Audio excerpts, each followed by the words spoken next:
So I want to address something that as human beings we've all experienced, and that is nostalgia, which we tend to define as this sort of yearning to travel back in the past as some kind of ephemeral moment.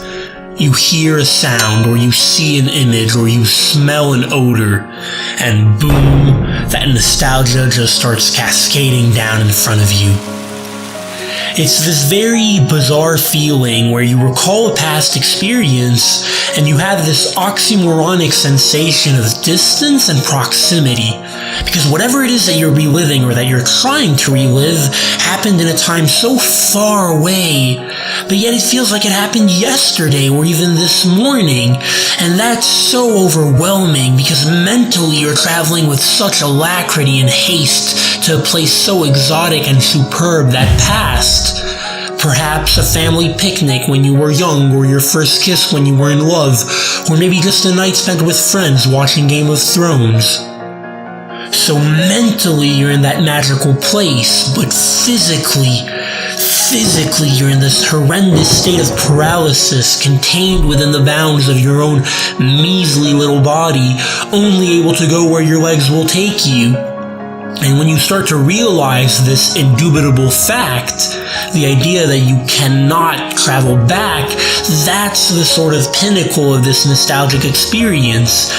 That's when you're abruptly inundated by this amalgamation of uncontainable melancholy, but also unbridled ecstasy. Two emotions that are just oozing in and out of your body as you attempt in vain to simultaneously suppress the painfulness of the experience, but also latch on to its beauty, because you're realizing that physically you will never be able to travel back to that realm that you're visiting mentally. You will never go back. And that understandably evokes such a poignant disappointment, it makes you want to burst into tears. But at the same time, you're at this amazing place mentally. You know that you're revisiting these sort of awesome past experiences. You can see the little picnic table. You can feel the soft lips that you're kissing. You can hear the comfortable laughter of your friends when Tyrion slaps Joffrey. And so all these wonderful feelings are gushing in, and it's this dichotomous phenomenon that's responsible for the sort of weird, dysphoric, yet rhapsodic state of mind that you're in.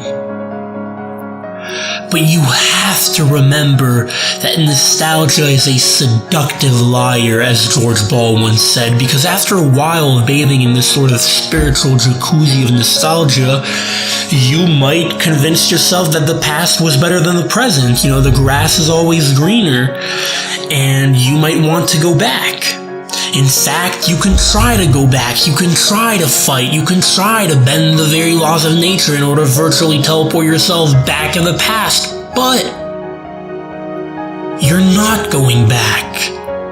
And you're left with a choice. You can either feverishly attempt to stay in that past moment and fail and experience sorrow, depression, angst, or you can accept it for what it is, imbue yourself with its beauty, realize that what's to come can be as good if not better than the past, and seek to create new moments that you will find yourself revisiting in a future instance of oh so precious nostalgia.